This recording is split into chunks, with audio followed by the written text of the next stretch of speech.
जदि आपण सूर्य भଳି चमकिबा पई चाहुछंती तेबे प्रथमे निजको सूर्य भଳି जळिबा शिखंतु।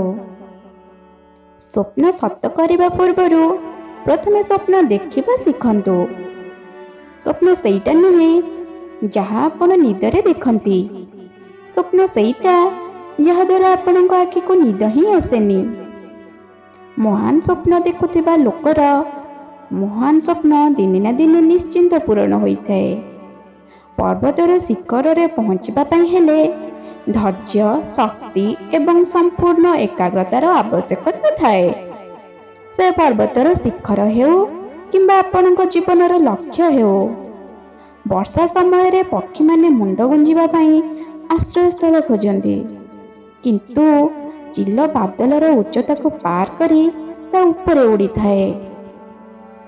समस्यार दृश्य समस्तଙ୍କ ପାଇଁ समान ହୋଇଥାଏ, किंतु इतिहास सीए रचे जहार दृष्टिकोण अन्यମାନଙ୍କ ଠାରୁ भिन्न ହୋଇଥାଏ।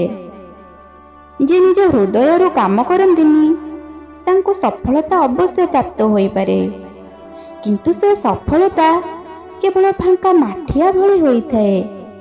जे केवल शब्द निश्चिंत करिपारे, किंतु ता भीतर सबवेले पई फांका रही थाए। अधूरा मनरे प्राप्त होइथिबा सफलता आपणक आखपाखरे सबवेले विष भरिकी रखि थाए। एकथार स्मरण आमको सबवेले रखिबा उचित। आत्मसम्मान सबवेले आत्मनिर्भरतार ही सृष्टि होई थाए।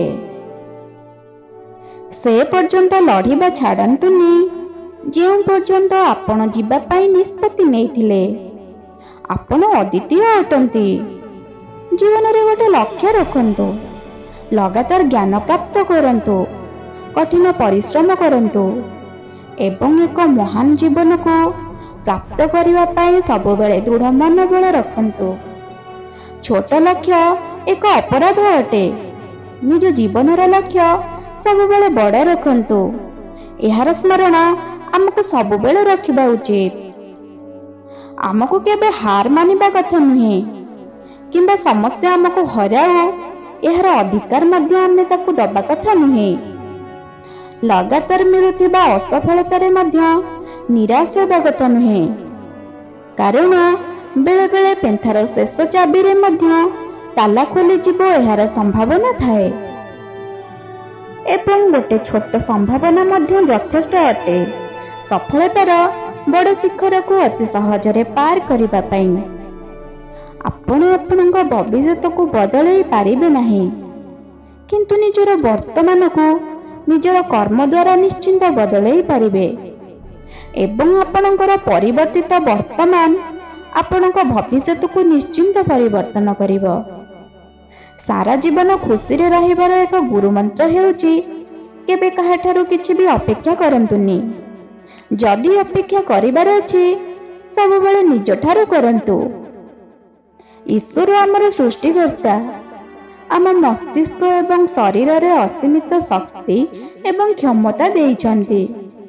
एही शक्ति एवं क्षमता को सत् मार्ग रे विनियोग करिबा पई ईश्वर को प्रार्थना बा स्तुति करिबा निहाती आवश्यक होइथाए। निजर प्रथम सफलतार परे केबे भी विश्राम करंतुनी, कारण द्वितीय थर जदि आपनको असफलता प्राप्त हुए तेबे अनेक ओठ एक कथा कहिबार अपेक्षा रे थिबो जे आपनको प्रथम सफलता बस आपणकर एक भल भाग्य थिला।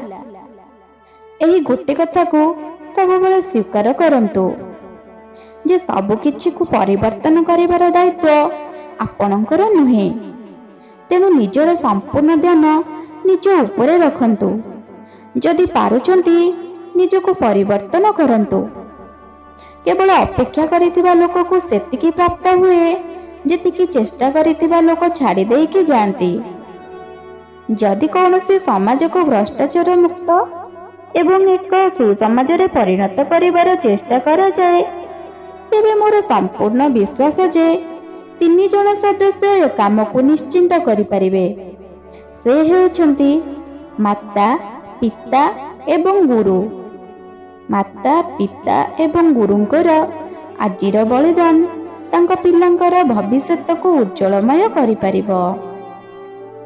ମୋ ଭଳି ସମାଜର ସମସ୍ତ ଯୁବପିଢ଼ିଙ୍କ ପାଇଁ ଏକ ଗୁରୁତ୍ୱପୂର୍ଣ୍ଣ ବାର୍ତ୍ତା ହେଉଛି ଭିନ୍ନ ଭିନ୍ନ ବିଚାର କରିବାର ସାହସ ରଖନ୍ତୁ, ନୂତନ ଆବିଷ୍କାର କରିବାର ସାହସ ରଖନ୍ତୁ, ଭିଡ଼ରୁ ବାହାରି ଏକା ଚାଲିବାର ସାହସ ରଖନ୍ତୁ, ଅସମ୍ଭବକୁ ଖୋଜି ସମସ୍ୟା ଉପରେ ବିଜୟ ପ୍ରାପ୍ତ କରି ସଫଳ ହେବାର ସାହସ ରଖନ୍ତୁ। ଏହା ମହାନ ଗୁଣ ଅଟେ ଏବଂ ଏ ଗୁଣକୁ ନିଜର ଅଭ୍ୟାସରେ ପରିଣତ କରିବା ପାଇଁ ଏହା ଉପରେ ନିରନ୍ତର କାର୍ଯ୍ୟ କରିବାର ନିହାତି ଆବଶ୍ୟକତା ଅଛି। ଏବଂ ଶେଷରେ କେବଳ ଏତିକି କହିବି, ଆପଣଙ୍କ ହସ୍ତାକ୍ଷର ଯେତେବେଳେ ଅଟୋଗ୍ରାଫରେ ପରିବର୍ତ୍ତନ ହୋଇଯିବ ସେତେବେଳେ ଜାଣିବେ ଆପଣ ସଫଳ ହୋଇଗଲେ। ମୋର ବିଶ୍ୱାସ ଭିଡ଼ିଓଟି ଆପଣଙ୍କ ହୃଦୟକୁ ନିଶ୍ଚୟ ଛୁଇଁଥିବ, ନିଶ୍ଚିନ୍ତ ଭଲ ଲାଗିଥିବ। ରହୁଛି, ନମସ୍କାର, ଜୟ ଜଗନ୍ନାଥ।